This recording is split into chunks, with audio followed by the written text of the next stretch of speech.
Bismillahirrahmanirrahim. Hello students, how are you? This is another day with another lecture. Today the topic of our lecture is The Unconscious Artists, written by Gilbert Haidt. So this is an essay that is about birds. परिंदों के बारे में है. Unconscious artist, गैर शऊरी या लाशऊरी फ़नकार. ये है आपका ऐसे, और ये ऐसे नंबर 5 है, द अनकॉन्शियस आर्टिस्ट. और इसके अंदर आज हम पढ़ेंगे कि बर्ड्स को किस तरह से राइटर ने रिलेट किया है ह्यूमन बींग्स के साथ. Human beings are the conscious artists, but birds are unconscious artists. ये देखें, इसके जो मेन पॉइंट्स हैं वो हम डिस्कस करेंगे. बर्ड्स के कौन कौन से. Birds the most beautiful creature among all other creatures. पहली बात तो ये हो गई कि राइटर कहता है कि जितने भी मखलूक है, अल्लाह ताला की जितनी भी क्रीचर हैं, उसमें सबसे ज़्यादा खूबसूरत मखलूक बर्ड्स की मखलूक है. सबसे ज़्यादा खूबसूरत जो क्रीचर है, सबसे ज़्यादा ब्यूटीफुल वो बर्ड्स हैं. Birds are nearest to human beings. Birds human beings के नियरेस्ट हैं. राइटर के according birds are nearest to human beings. Birds human beings के नियरेस्ट हैं. और similar traits of birds as like human beings.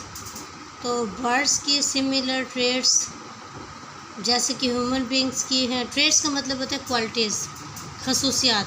तो birds और human beings में कुछ फीचर्स सेम हैं, कुछ फीचर्स एक जैसे हैं बर्ड्स में और ह्यूमन बींग्स में.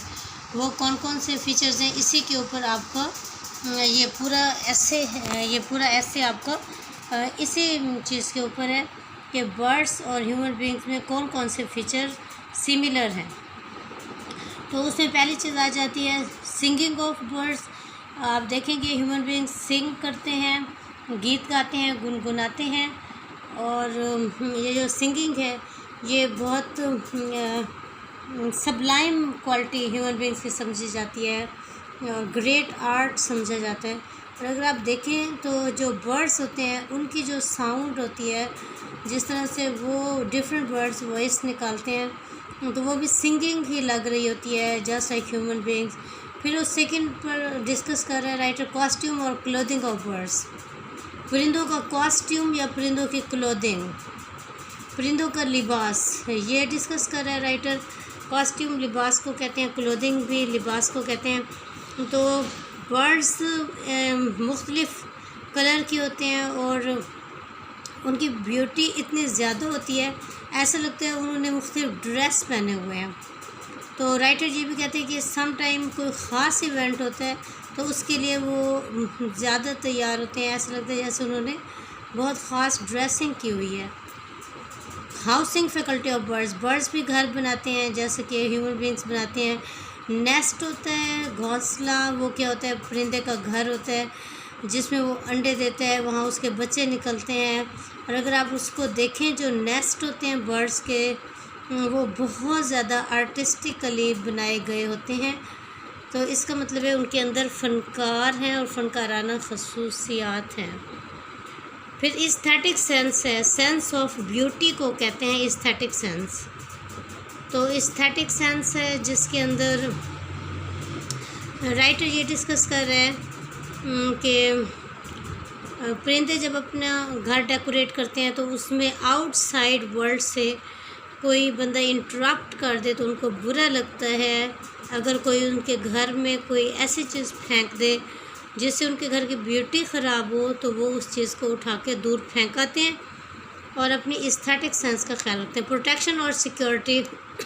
ह्यूमन बींग्स भी जब घर बनाते हैं तो सबसे ज़्यादा अहम बात ये होती है कि उसको दूसरे ह्यूमन बींग से प्रोटेक्ट करते हैं और सिक्योर करते हैं, ताकि कोई और उनके घर के ऊपर हमला ना करे या उनकी चीज़ें लेकर ना चला जाए.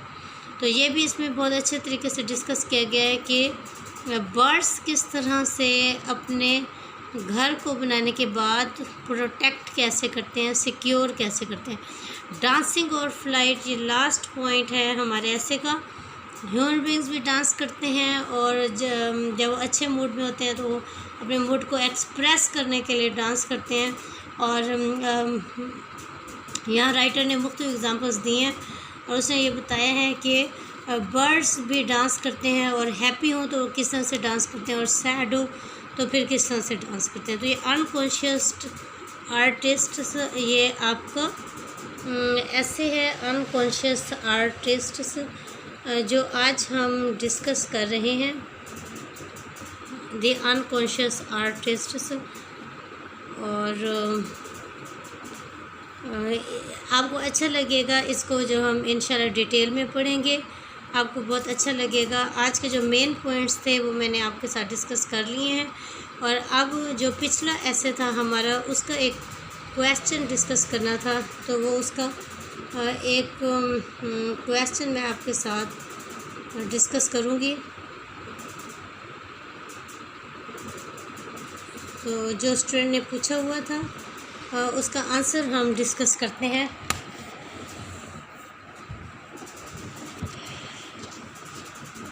इससे पहले हमने लास्ट में ऐसे नंबर 4 पढ़ा था, a visit to the Swat valley. ये हमारा ऐसे है, a visit to the Swat valley.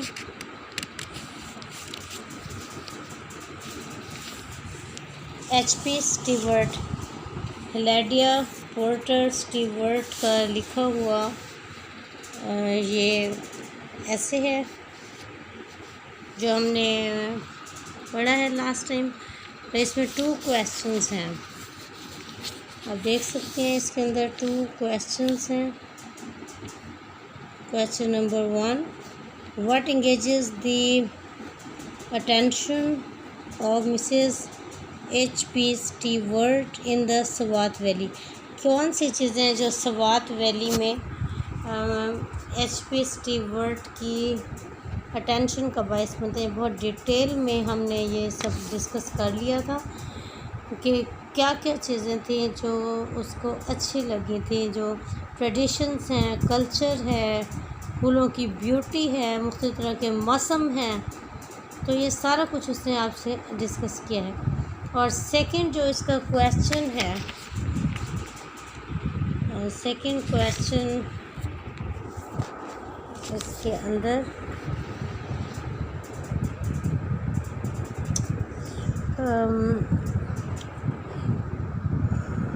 Would you regard Mrs Stewart as a detached spectator of the scenic beauty of Swat. तो सवात की जो सीनिक ब्यूटी है, सीन्स की जो खूबसूरती है, उसके लिए मिसेस स्टीवर्ट को डिटैच्ड स्पेक्टेटर के तौर पर लेंगे। स्पेक्टेटर कहते हैं तमाशाई, तमाशाई ऑडियंस मतलब देखने वाला। अच्छा, अब डिटैच का क्या मतलब होता है? एक जो ऑडियंस है वो जो इंटरप्ट कर रही है सीन के अंदर, और ये डिटैच का मतलब होता है अलहदा, यानी कि ये सीन से बाहर है, डिटैच्ड है, अलहदा है और इंटरप्शन नहीं कर रही है। तो जो भी उसने डिस्कस किया है, give suitable illustration from her essay to support your point of view. अपने पॉइंट ऑफ व्यू को सपोर्ट करने के लिए आप इलस्ट्रेशंस दें, यानी कि वजाहत दें कि किस तरह से आप इसको जस्टिफाई करेंगी कि मिसेस स्टीवर्ट एक डिटैच्ड स्पेक्टेटर है। डिटैच्ड मीन्स के वो इंटरप्ट नहीं करती, जब वो एक ऐसी ऑडियंस है, तमाशाई है, स्पेक्टेटर है जो सीन के अंदर इंटरप्ट नहीं करती। तो यहाँ पर हम देख लेंगे कि किस तरह से उसने जब वो ट्रेडिशंस बयान की हैं सवात वैली की, तो उसमें भी बिल्कुल डिटैच होकर उसने सिर्फ वहाँ की ही रिवायात को बयान किया है। बुद्धिस्ट रिमेन्स के बारे में बात की है, तो बुद्ध मत मज़हब के मानने वालों के क्या क्या बिलीफ्स हैं, इस बात को उसने डिस्कस किया। फिर उसके बाद जो एक डांसिंग वो प्रोसेशन जा रहा था शादी का, वेडिंग प्रोसेशन, उसके हवाले से भी HP स्टीवर्ट ने आपको बताया है। जो एक वेडिंग प्रोसेशन था, जो शादी का एक मंज़र जा रहे थे शादी के लिए, वहाँ के बारे में, फिर फूलों की ब्यूटी के बारे में जो राइटर आपको बताती है, और फिर मौसम के बारे में जैसे राइटर आपको बताती है, तो उसमें अपनी ज़्यादा वो फीलिंग वगैरह नहीं डालती, वो नेचुरल जो सीन्स हैं और नेचुरल जो चीज़ें हैं उनको वो ज़्यादा डिस्कस कर रही है। तो आई थिंक काफ़ी आपको हिंट मिल गया होगा कि किस तरह से आप इस क्वेश्चन का आंसर प्रिपेयर कर सकते हैं। इसके साथ ही मेरा ये आज का लेक्चर एंड होता है। इंशाल्लाह नेक्स्ट लेक्चर में हम टेक्स्ट को फोकस करेंगे और उसको लेकर हम डिस्कस करेंगे। ओके, आपको कोई प्रॉब्लम हो तो फिर आप मुझसे क्वेश्चन में व्हाट्सएप पे क्वेश्चन करके आप मुझसे पूछ सकती हैं। लेटर मैं आपको लेक्चर में उसका आंसर दे दिया करूँगी। अल्लाह हाफिज़ एंड गुड बाय।